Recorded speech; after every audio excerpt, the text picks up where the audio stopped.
Steve Weiss Music. I'm Mike Mangini, and I'm here at the Brooklyn Bowl in good old Nashville, Tennessee.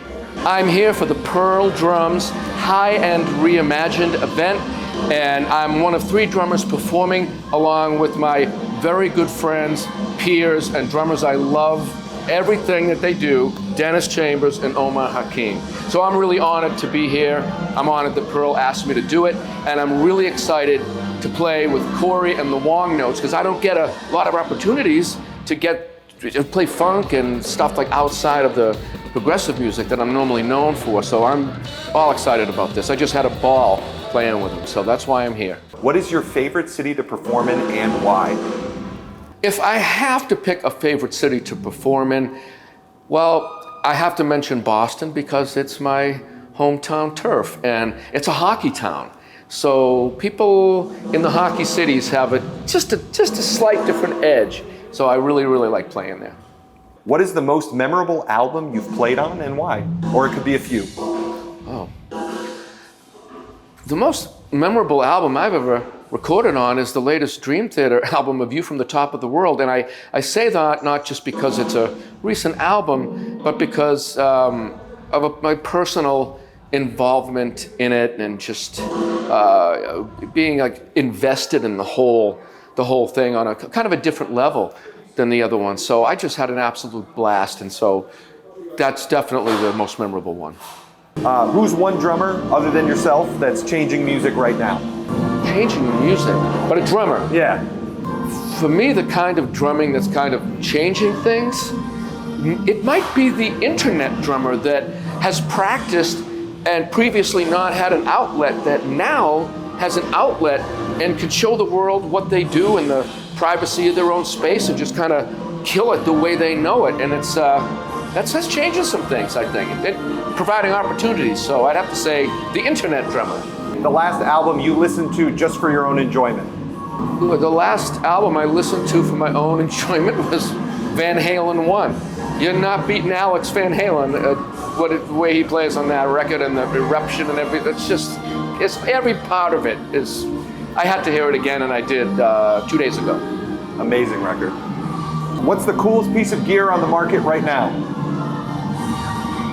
Without question, and I say this with all of my mind and heart, the coolest piece of gear on the market is the new Pearl Demon pedal. The direct drive has gone up a notch.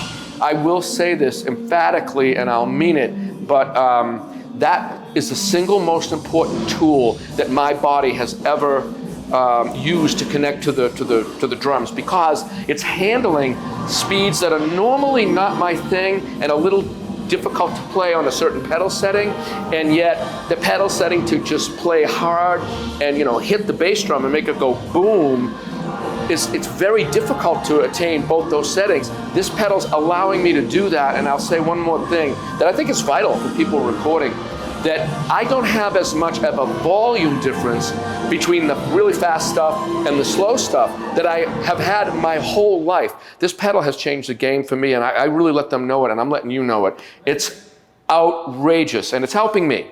So that was a no-brainer answer. I saw you guys earlier kind of geeking out about it on stage. What? Actually, yeah, I saw Omar was checking it out with you. Well, yeah? I told him. I said, you got to, Great.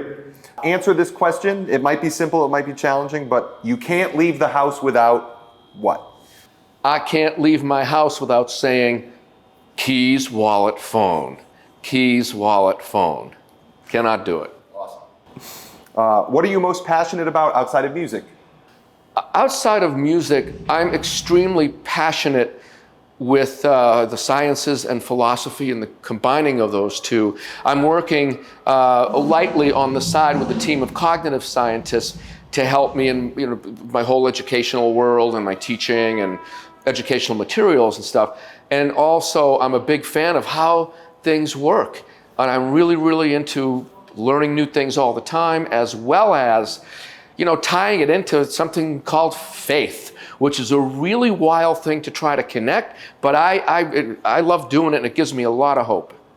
What advice do you wish you were given as an aspiring drummer? Or what advice would you give an aspiring drummer today? The advice that I would give an aspiring drummer is to take a pencil and a piece of paper and just get off the drums and write down the environment that you want to exist in, and then try to understand how that environment works. In other words, it's live playing you want to do, or studio playing, or all of the above. There are components in those environments that are different from one another, and I think the key, once you figure out where you want to go and then how you're going to get there, has to be done through people. You cannot put a value on friendship. You can't pick your family, you can pick your friends, but I'll tell you what, that networking and communication to get you where you want to go is a vital link. But it's very helpful to just write down, like, what does it mean to be this kind of a drummer? These are the kind of gigs I want.